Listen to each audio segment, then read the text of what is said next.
Good afternoon, students. Welcome to the next lecture video. Before we can start the new topic, these are the answer of that question that I give you in the previous video.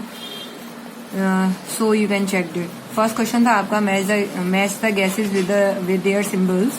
ये आपके कुछ gases के name थे, आपको symbols के साथ इनको match out करना था. तो फर्स्ट थी आपकी क्लोरीन का आपका सिंबल होता है Cl2. नेक्स्ट थी आपकी हाइड्रोजन क्लोराइड जिसका सिंबल होता है HCl. नेक्स्ट थी आपकी नाइट्रोजन मोनोऑक्साइड जिसका सिंबल होता है NO.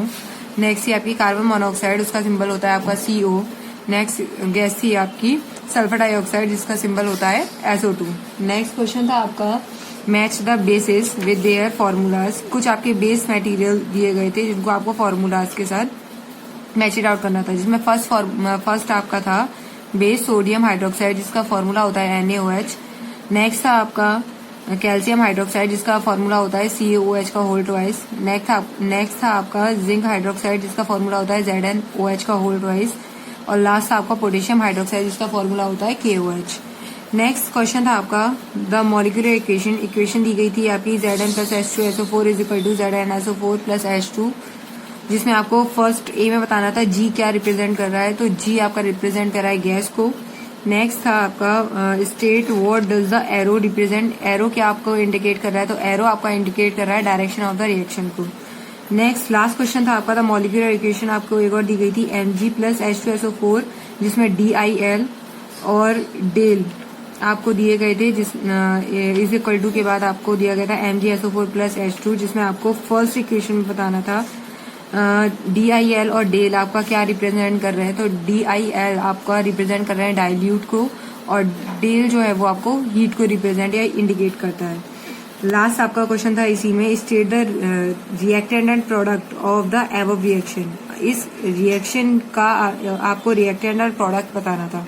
तो रिएक्टेंट है इसमें Mg प्लस SO4 और प्रोडक्ट आपका बन रहा है H2. ये आपका प्रोडक्ट में आएगा. Clear. So now we can start the new topic. आज का आपका टॉपिक है मिक्सचर के बारे में आप पढ़ेंगे. इससे पहले मैं आपको बता चुकी हूँ एलिमेंट्स और कंपाउंड्स के बारे में इन द प्रीवियस वीडियोस में. और इसके बाद ये सेकंड चैप्टर का लास्ट टॉपिक है मिक्सचर, उसके बारे में देखते हैं. तो मिक्सचर क्या होता है. Mixture is impure substance. ये हमारा इम्प्योर सब्सटेंस होता है मेड अप ऑफ 2 और मोर एलिमेंट्स और कंपाउंड. ये 2 या 2 से अधिक एलिमेंट्स और कंपाउंड से मिलकर बनता है. Mechanically mix together in any proportion. और ये किसी भी अनुपात में मिलकर बना हुआ हो सकता है. एग्जाम्पल के रूप में जैसे नीचे लिखा हुआ है एलिमेंट और एलिमेंट मिलकर आपका मिक्सचर बना रहे हैं. आयरन सल्फर मिक्सचर बना रहे हैं. कंपाउंड्स में आपका जिसमें पोटेशियम क्लोराइड है और वाटर है, दोनों मिलकर आपका पोटेशियम क्लोराइड सॉल्यूशन बना रहे हैं. नेक्स्ट है आपका एलिमेंट और कंपाउंड. एलिमेंट्स हमने लिए हुए हैं सल्फर कार्बन और कंपाउंड्स में आपका पोटेशियम नाइट्रेट जो आपका मिक्सचर मिलकर बना रहे हैं गन पाउडर का. तो इन तीनों के ही एग्जाम्पल आपके दिए गए हैं और कुछ आपके एग्जाम्पल मिक्सचर के नीचे दिए गए हैं, जैसे आपका शुगर है, हनी है, मिल्क है, पेट्रोल है. ये अलग अलग तरीके के आपके मिक्सचर्स होते हैं. अब आता है मिक्सचर किस फॉर्म में पाए जाते हैं, तो कितने टाइप के होते हैं. तो 2 टाइप के हमारे मिक्सचर यहाँ दिए गए हैं, होमोजीनियस मिक्सचर और हेटेरोजीनियस मिक्सचर. होमोजीनियस मिक्सचर क्या है, तो mixture which have some same composition और प्रॉपर्टीज. ऐसे मिक्सचर जिनकी सेम कंपोजिशन और प्रॉपर्टीज पाई जाती है थ्रू आउट द मिक्सचर, जो हमारे पूरे मिक्सचर में रहती है. एग्जाम्पल के रूप में अल्कोहल एंड वाटर में, सॉल्ट एंड वाटर में, शुगर एंड वाटर में. बिकॉज शुगर हम एक ही ले लेते हैं शुगर और वाटर का. शुगर को जब हम वाटर में मिलाते हैं तो वो मिक्सिबल हो जाता है, मतलब पूरी तरीके से आसानी से मिक्स हो जाता है उस वाटर में. तो ये ऐसे मिक्सचर हमारे होमोजीनियस मिक्सचर कहलाते हैं. नेक्स्ट है आपका हेटेरोजीनियस मिक्सचर. हेटेरोजीनियस मिक्सचर में क्या है जरा वो देखते हैं. Mixture which have different composition of properties. ऐसा मिक्सचर जिसकी डिफरेंट कंपोजिशन और प्रॉपर्टीज पाई जाती हैं, ये हमारे हेटेरोजीनियस मिक्सचर में आते हैं. और ये भी हमारे थ्रू आउट द मिक्सचर बने हुए रहते हैं. जैसे ऑयल एंड वाटर है, सॉल्ट एंड सैंड है, चॉक एंड वाटर है. जिसमें ऑयल और वाटर को अगर आपने मिक्स किया हो, करके देखा हो, तो वो आसानी से मिक्स नहीं होते. ऑयल जो होता है वो वाटर के ऊपर तैरता रहता है. तो ये हमारी क्या कहलाते हैं, हेटेरोजीनियस मिक्सचर. नेक्स्ट टॉपिक है आपका कैरेक्टरिस्टिक ऑफ मिक्सचर्स. इसमें 3 आपके ये आ रहे थे हेडिंग्स के रूप में, जिसमें फर्स्ट था आपका कंपोनेंट्स इन मिक्सचर्स आर. इसमें आपने पढ़ा था present in the variant proportion, जिसमें जो जैसे हमने एग्जाम्पल के रूप में आयरन और सल्फर का लिया है, तो ये जो आयरन और सल्फर का मिक्सचर हमें तैयार होकर मिल रहा है, इसमें जो अनुपात है इन दोनों का वो अलग अलग तरीके का हमको प्राप्त हो रहा है। नेक्स्ट इसी में है आपका मिक्सचर में क्या है, have no definite set of properties. इनकी जो सेट ऑफ प्रॉपर्टीज है वो आपकी डेफिनेट नहीं होती है। एग्जाम्पल के रूप में हमने वही लिया है आयरन सल्फर का, जो हमें आयरन और सल्फर का मिक्सचर प्राप्त हो रहा है। एलिमेंट्स जो ये हैं आयरन और सल्फर, वो अलग अलग तरीके के रिएक्ट कर रहे हैं। किस तरीके से देखते हैं, फर्स्ट था हमारा आयरन जो रिएक्ट करता है डाइल्यूट हाइड्रोक्लोरिक एसिड से, जो हमारा हाइड्रोजन गैस देता है, और सल्फर जो होती है वो कार्बन डाइसल्फाइड में हमारी प्रॉपर डिजोल्व हो जाती है। तो the two properties of each element, इनकी जो प्रॉपर्टीज रहती हैं वो आपकी रिटेन रहती है, मतलब बदलती नहीं है। ठीक है, नेक्स्ट है आपका components in a mixture can be separated by physical method. कुछ ऐसे कंपोनेंट्स होते हैं जो हमारे जैसे कि इसी में ले लेते हैं, तो जो आयरन और सल्फर का है इसको हम फिजिकल मेथड से बाहर निकाल सकते हैं बाई मैग्नेट। आपने देखा होगा आयरन जो होती है, आयरन हमारी मैग्नेट के थ्रू अट्रैक्ट हो जाती है, और सल्फर हमारा मैग्नेट से कोई भी जिस पे असर नहीं होता है, तो मैग्नेट के थ्रू हम इसको अलग कर सकते हैं। तो वही चीज़ लिखी हुई है कि इसको हम फिजिकल मेथड के साथ अलग कर सकते हैं। नेक्स्ट इसी में आपका comparative study of elements compound and mixture. ये कुछ आपकी कंपैरेटिव स्टडी दी गई है टर्म के आधार पर, जैसे कि मैं पहले आपको बता चुकी हूँ। टर्म में आपका दे रखा है pure substance made up of one kind of atom only. जो एलिमेंट्स होते हैं आपके वन काइंड ऑफ एटम से मिलकर बने हुए होते हैं, लाइक आयरन और सल्फर है। कंपाउंड्स में आपके ये आपके प्योर सब्सटेंस होते हैं जो दो या दो से अधिक एलिमेंट से मिलकर बने हुए होते हैं, लाइक आपका आयरन सल्फाइड है। और मिक्सचर है आपके, ये आपके दो या दो से अधिक एलिमेंट्स और कंपाउंड से मिलकर बने हुए होते हैं, जो आपके आयरन सल्फर का हमने मिक्सचर लिया हुआ है इसमें। ठीक है, नेक्स्ट है आपका एग्जिस्टेंस। इसमें देखते हैं इसमें एलिमेंट्स में जो है, एलिमेंट्स में ओनली एटम्स प्रेजेंट रहते हैं। नेक्स्ट कंपाउंड में है, कंपाउंड्स में आपके डेफिनेट शेड ऑफ प्रोपोर्शन रहता है। और एग्जिस्टेंस में आपका मिक्सचर में है components in mixture are present of any proportion. इसमें एनी प्रोपोर्शन में प्रेजेंट रहता है मिक्सचर। नेक्स्ट है आपका प्रॉपर्टीज में elements have a definite set of properties. इसकी डेफिनेट सेट ऑफ प्रॉपर्टीज रहती है। इसकी भी आपकी compounds have a definite set of properties, और जो मिक्सचर है इसमें डेफिनेट शेड ऑफ प्रॉपर्टीज नहीं रहती है। सेपरेशन में आपकी elements occur on their own can be separated by chemical और फिजिकल मेथड्स। इसको दोनों मेथड के थ्रू हम अलग अलग कर सकते हैं। इसमें ओनली मतलब कंपाउंड्स में ओनली हम केमिकल मेथड के थ्रू इसको अलग कर सकते हैं, और मिक्सचर में ओनली हम फिजिकल मेथड के साथ अलग कर सकते हैं। एग्जाम्पल के रूप में हमने इसमें लिया है एलिमेंट्स में लिया है हमने आयरन और कॉपर, और भी हम ले सकते हैं, लेकिन अभी हमने आयरन और कॉपर को लिया है। कंपाउंड्स में भी आपके काफ़ी सारे होते हैं कंपाउंड्स, बट अभी हमने जो एग्जाम्पल के रूप में लिए हैं वो आपके हैं आयरन सल्फाइड और कॉपर ऑक्साइड। और मिक्सचर में हमने लिया हुआ है अभी आयरन सल्फर का मिक्सचर और कॉपर सल्फर का मिक्सचर।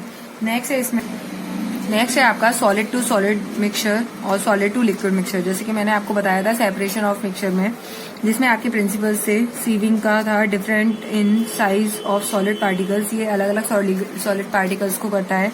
जैसे कि मैंने आपको सीविंग में बताया था, जब मोस्टली एग्जाम्पल के रूप में मैंने आपको बताया था, जब घर पे मम्मी लोगों को आपने देखा होगा आटे को छानते हुए, तो जो सॉलिड पार्टिकल्स होते हैं वो आपके छलनी में ऊपर रह जाते हैं, और जो महीन पार्टिकल्स होते हैं फाइनर पार्टिकल्स जो होते हैं वो आपकी छलनी से नीचे आ जाते हैं। तो ये जो मेथड होता है वो आपका सीविंग मेथड रहता है। नेक्स्ट है आपका मैग्नेटिक सेपरेशन में मैंने आपको बताया था आयरन और सल्फर में मैंने आपको बताया था कि आयरन जो होता है वो मैग्नेट से अट्रैक्ट हो जाता है, और सल्फर नॉन मैग्नेटिक होता है जो उससे अट्रैक्ट नहीं होता, तो वो ये आपका मैग्नेटिक सेपरेशन में आता है। और सब्लिमेशन में मैंने आपको बताया था, सब्लिमेशन में जो जिस चीज को ऐसा सॉलिड पार्टिकल जिसको गर्म करने पर वो डायरेक्ट आपका गैस में कन्वर्ट हो जाए विदाउट फॉर्मिंग अ लिक्विड, बिना लिक्विड में प्रेजेंट हुए, तो वो आपका सब्लिमेशन में आता है। ठीक है, नेक्स्ट था सॉलिड टू लिक्विड मिक्सचर में सेडिमेंटेशन एंड डिकेंटेशन। मैंने आपको बताया था कुछ सैंड को और वाटर को जब देखा हो आपने काफी दिनों तक अगर हम रखे रहें तो सैंड जो होती है वो नीचे तली में बैठ जाती है, और जो वाटर रहता है वो हमारा ऊपरी भाग में रहता है, तो ये हमारी सेडिमेंटेशन और डिकेंटेशन की प्रोसेस कहलाती है।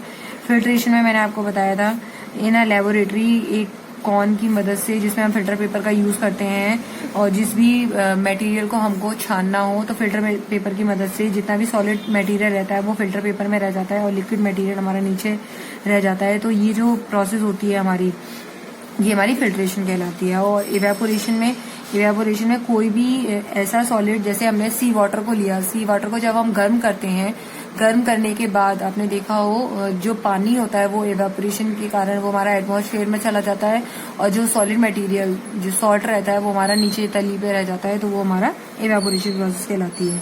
तो ये कुछ उसके प्रिंसिपल्स हैं, जैसे सीविंग का है difference in size of solid particles, magnetic separation का difference in magnetic and non magnetic nature of particles, और सब्लिमेशन में आपका difference in sublimable and non sublimable nature of solids. और कुछ ये तो आपका था सॉलिड टू सॉलिड मिक्सचर का, और ये है आपका सॉलिड टू लिक्विड मिक्सचर का।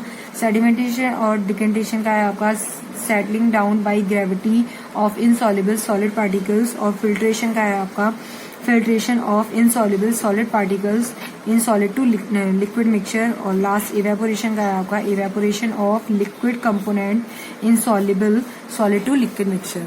Clear? So now lecture is complete. I will give you the worksheet because इसकी मैंने वर्कशीट आपको नहीं दी थी। ये कुछ आपकी वर्कशीट है, ये आपको फिल करनी है।